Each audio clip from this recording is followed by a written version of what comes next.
ఏంటి మేడం నిజంగా అంటే మరి టీడీపీలో నీళ్ళు కలిసి పనిచేశారు, ఎలా ఉంది ఇప్పుడు ఉన్నటువంటి పాలిటిక్స్ మీద మీ అభిప్రాయం ఏంటి? ఇప్పుడున్న కూటమి ప్రభుత్వం నేను న్యూస్ లో వాటిల్లో వింటవేనండి. ఇట్స్ గుడ్ టైం కావాలి, ఎందుకంటే జగన్మోహన్ రెడ్డి గారు ఫ్రాంక్ గా ఆయన ఎంత మంచి చేయాలో చేశారు, ఏం తొక్కాలో తొక్కారు. చంద్రబాబు నాయుడు గారికి 10 జనరేషన్లు వచ్చినా కూడాను ఆంధ్రప్రదేశ్ పేరే పోయింది, అమరావతి అనేది మర్చిపోయారు. But it will take time. Babu గారు మనసున్న వ్యక్తి, సెక్యులరిజం పార్టీగా ఏ కూటమిలో ఉన్నా కూడాను, అండ్ ప్రవీణ్ పగడాల గారికి న్యాయం జరుగుతుందని నేను ఆశిస్తున్నాను కాంగ్రెస్ పార్టీ తరఫున. జరిగేదాకా కూడా మీ వాయిస్ వినిపిస్తూనే ఉంటారు అంటే అందరి తరపున మాట్లాడుతున్నారు కాబట్టి జస్ట్ న్యాయం కోసం అంతేనండి. అక్కడ నాకు ఈ రోజు పూజారి గారు ఉన్న ఒకటే నేను ఒకటి ఏదో దాంట్లో మాట్లాడానండి, క్రైస్తవుడా సైనికుడా బలవంతుడా పరిశుద్ధుడా కదలి రావై నువ్వు కదలిరా, సో అమృతం అందించే ఆచారి యేసుకే జీవించే పూజారి అంటే కింద అమాయకంగా కామెంట్స్. పూజారి అని ఎందుకు అంది ఈమె? పూజారి అంటే ఎవరు?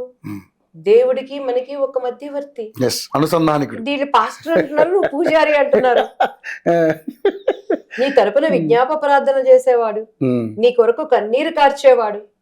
ఈ రోజు ఆయన 2 సాఫ్ట్వేర్ కంపెనీలు వదిలిపెట్టుకొని, నేను చెప్తున్నది కాదు బయట వాళ్ళు చెప్తున్నారు, నేను వెళ్ళి చూడలేదు సుమా, 15 లక్షల రూపాయలు ఖర్చు పెట్టుకొని వాళ్ళ వైఫ్ గాని వాళ్ళ సిస్టర్స్ గాని మాట్లాడితే చూసారండి, ముఖం మీద చిరునవ్వు చెరగలేదు, ఎంత స్తబ్దతగా ఉంది. చాలా అసలు అదే అంటున్నారు అందరూ. నాకు కూడా కామెంట్ అంటే ఎవరు అంటే విన్నాను, చనిపోయిన పగడాల గారి వాళ్ళ మిస్సెస్ అయితే చాలా ఆత్మస్థైర్యంతో ధైర్యంగా ఉన్నారు ఆవిడ. కనీసం నా భర్త ఆశయాలను బ్రతికిస్తానంటుంది. అంటే నీలాగా ఇప్పుడు ఈయన చంపిన వాళ్ళు ఎవరో వాళ్ళ మీద రెవెంజ్ కాదు, అనాథ బిడ్డలను బ్రతికిస్తానంటుంది. సువార్తను ఉన్నది ఉన్నట్టుగా తీసుకువెళ్తారండి. ప్రపంచంలో నిజం ఒక్కటే ఉంటదండి, మిగతావన్నీ సామ్సంగ్ ఫోన్ ఇది కంపెనీ, ఇది మాత్రమే నిజం, మిగతావన్నీ డూప్లికేట్లు ఉంటాయి. నమ్మితే చెప్పటం వరకే మన ధర్మం, విమర్శలు వద్దు అంటున్నాను నేను. కానీ ఇంత జరిగినాక వదిలిపెట్టకూడదు, ఇది మళ్ళీ రిపీట్ అవ్వకూడదు. వీళ్ళ పోరాటం దాని గురించి అనేది ప్రతి వాళ్ళు అర్థం చేసుకోవాలి. ఇది రిపీట్ అవ్వకూడదు.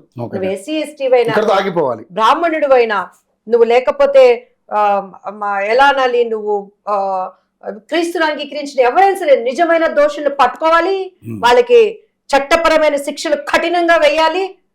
అప్పుడు ఈ క్రైస్తత్వంలో ఉన్నది నెగిటివ్ వైపు పోకుండా ఉంటాయి. ఈరోజు చదువుకునేవాడు కత్తి పట్టుకోవాలనేది రాకూడదు. కాబట్టి గవర్నమెంట్ దీనికి అమ్మటే రియాక్ట్ అవ్వాలి. ఇక్కడ న్యాయం జరగకపోతే అక్కడ అమెరికాలో కూడా ఉన్నాయి క్రైస్తవ సంఘాలు చాలా ఉన్నాయి, అక్కడ ఉద్యమం తీసుకొస్తాం.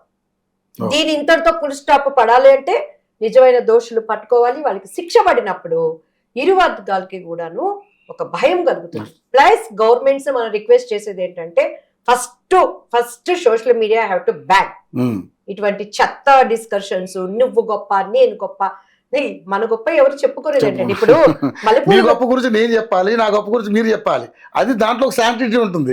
అంతేగా నీ గొప్ప నువ్వు చెప్పుకుంటే ఉపయోగం లేదు. నేను మల్లెపూలు పెట్టుకొని వచ్చాను అనుకోండి, సంపంగి పూలు పెట్టుకొని వచ్చాను అనుకోండి, నా సంపంగి పూలు గొప్ప నేను చెప్పనక్కలా, సుగంధ పరిమళ మొత్తం ఇక్కడ వస్తుంది. దివాని గారు గుండె మల్లెపూలు పెట్టుకొచ్చారు, భలే క్రీస్తు పరిమళ వాసన ఎక్కడుంది ఈ రోజుల్లో?